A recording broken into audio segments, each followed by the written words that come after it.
നമ്മുടെ കുഞ്ഞുങ്ങളുണ്ടല്ലോ, എക്സ്പെഷ്യലി പെൺപിള്ളേർ ഏറ്റവും സപ്പോർട്ടഡ് ആയിട്ട്, എംപവേർഡ് ആയിട്ട്, ഇമോഷണലി സ്ട്രോങ് ആയിട്ട്, ഫിനാൻഷ്യലി ഇൻഡിപെൻഡന്റ് ആയിട്ട് അവർ വളർന്നു വന്നെങ്കിൽ 4 കാര്യങ്ങൾ. ഒന്നാമത്തെ കാര്യം എന്ന് പറയുമ്പോൾ, അവളുടെ അച്ഛനുണ്ടല്ലോ, ആദ്യം കാണുന്നത് ആ ഒരു മെയിൽ ഫിഗർ എന്ന അച്ഛനാണ്.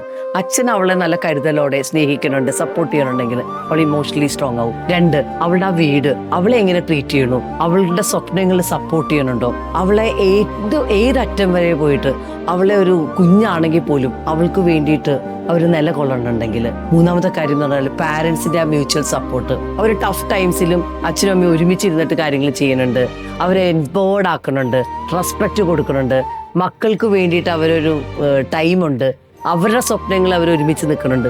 ഇതൊക്കെ കണ്ടുവന്നു കഴിഞ്ഞാൽ കുഞ്ഞുങ്ങളും അവർ ആ ഹെൽത്തി റിലേഷൻഷിപ്പ് അവർ ബിൽഡ് ചെയ്യും. ഏറ്റവും അവസാനത്തെ കാര്യം എന്നറിയാമോ, അമ്മയുടെ വെൽബീയിങ് നന്നായിട്ട് അമ്മ അത് കീപ്പപ്പ് ചെയ്യാനുണ്ട്, അച്ഛൻ അതിനുവേണ്ടി നിലകൊള്ളണുണ്ട്.